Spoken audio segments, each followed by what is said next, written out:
Welcome back to Fundamentals of Accountancy, Business, and Management. We are still studying Basic Accounting 1, and in this video, we are going to talk about branches of accounting. What do we expect? Content standards.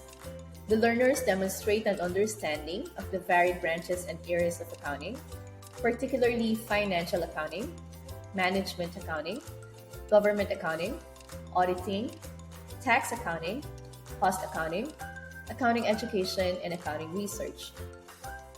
Performance standards.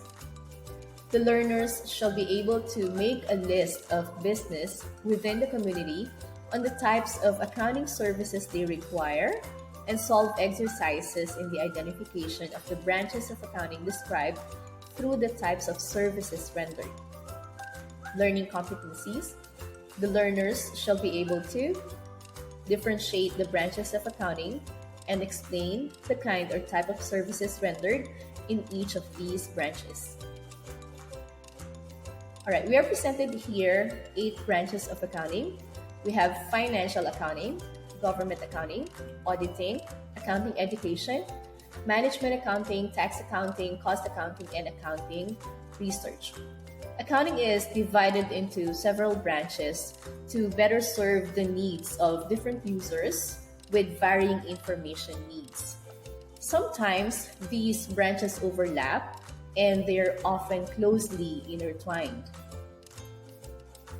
The first one, financial accounting, it is the broadest branch and is focused on the needs of external users. Financial accounting is primarily concerned with the recognition, measurement, and communication of economic activities. This information is communicated in a complete set of financial statements. It is assumed that under this branch that the users have one common information need. Financial accounting conforms with accounting standards developed by standard-setting bodies. In the Philippines, there is a council created to set these standards. Example of these financial reports include the balance sheet, the income statement, and the statement of cash flows. Financial accounting is primarily concerned with processing historical data. Although financial accounting generally meets the needs of external users, internal users of accounting information also use this information for their decision-making needs. Now, management accounting, this is also called managerial accounting.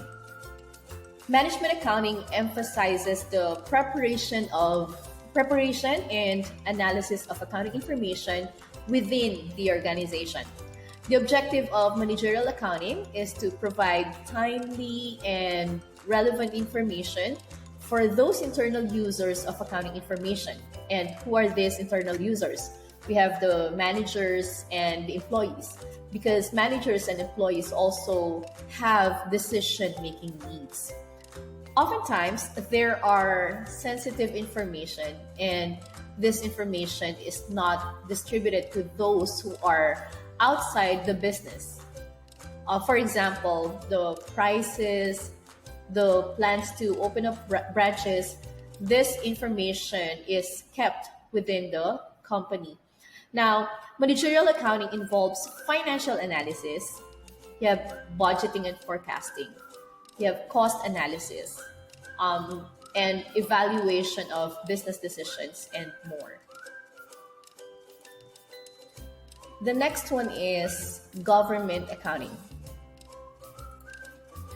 Government accounting is the process of recording, analyzing, classifying, summarizing, communicating, and interpreting financial information about the government aggregate, and in detail, reflecting transactions and other economic events involving the receipt, spending, transfer, usability, and disposition of assets and liabilities.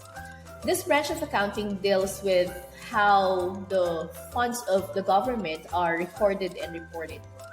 So the questions would be like, what are the sources of income of the government? Government accounting can answer this. And question like, where do these taxes go? Government accounting can answer this. Government accounting deals with these transactions, the recording of inflow and outflow of funds of the government. Now on this side, we have tax accounting. Tax accounting helps clients follow rules set by tax authorities. It includes tax planning and preparation of tax returns.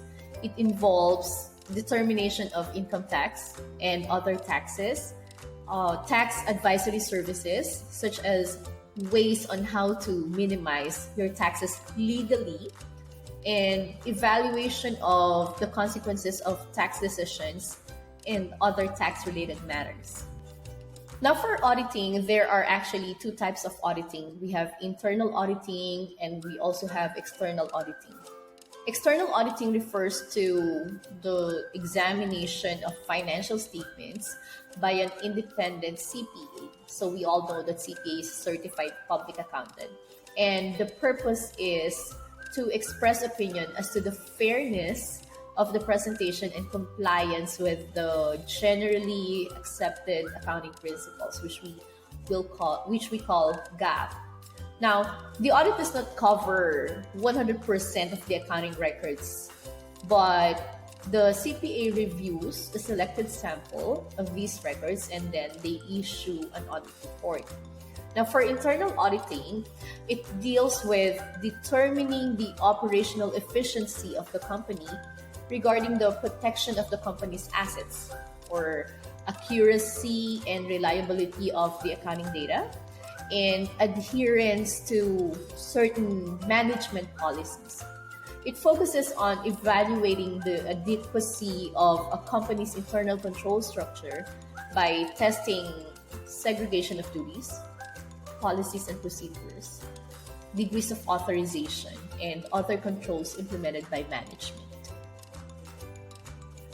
Now this one, cost accounting, it is a subset of management accounting. Cost accounting refers to the recording, presentation, and analysis of manufacturing costs. It is very useful in manufacturing businesses since they have the most complicated costing process. Now, cost accountants also analyze actual costs and standard costs to help managers determine future courses of action regarding the company's operations. Cost accounting also help the owner. They help them set prices for the products. For example, the cost accounting record shows that the total cost to produce a product is 50 pesos. Then the owner can set the selling price at 60 or higher. Accounting education deals with developing future accountants by creating relevant accounting curriculum. Accounting professionals can become faculty members of educational institutions.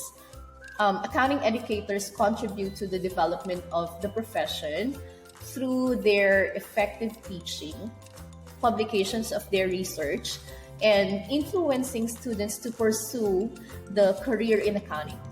Accounting teachers share their knowledge on accounting so that students are informed of the importance of accounting and use it in their daily lives. The last one is accounting research.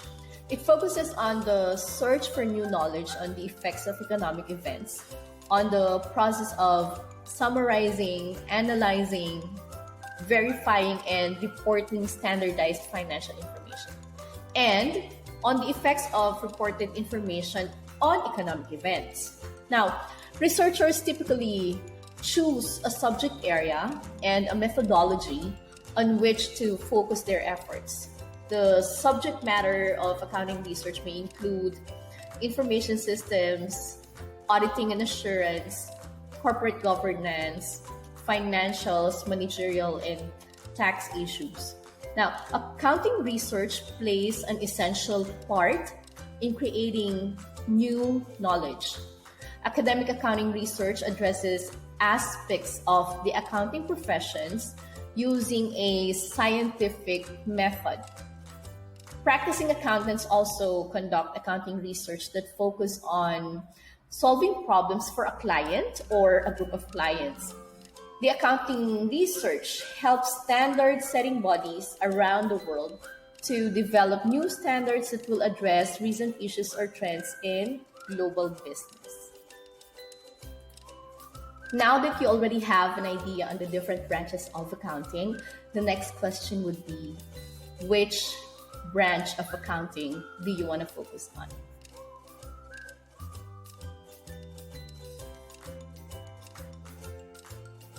So again, what do we expect in this lesson?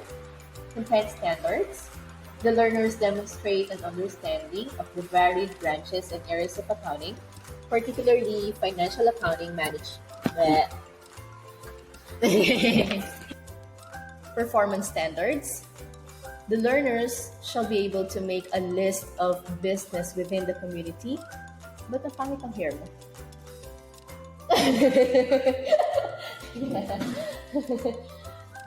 Ang linaw-linaw naman kasi ng webcam na to.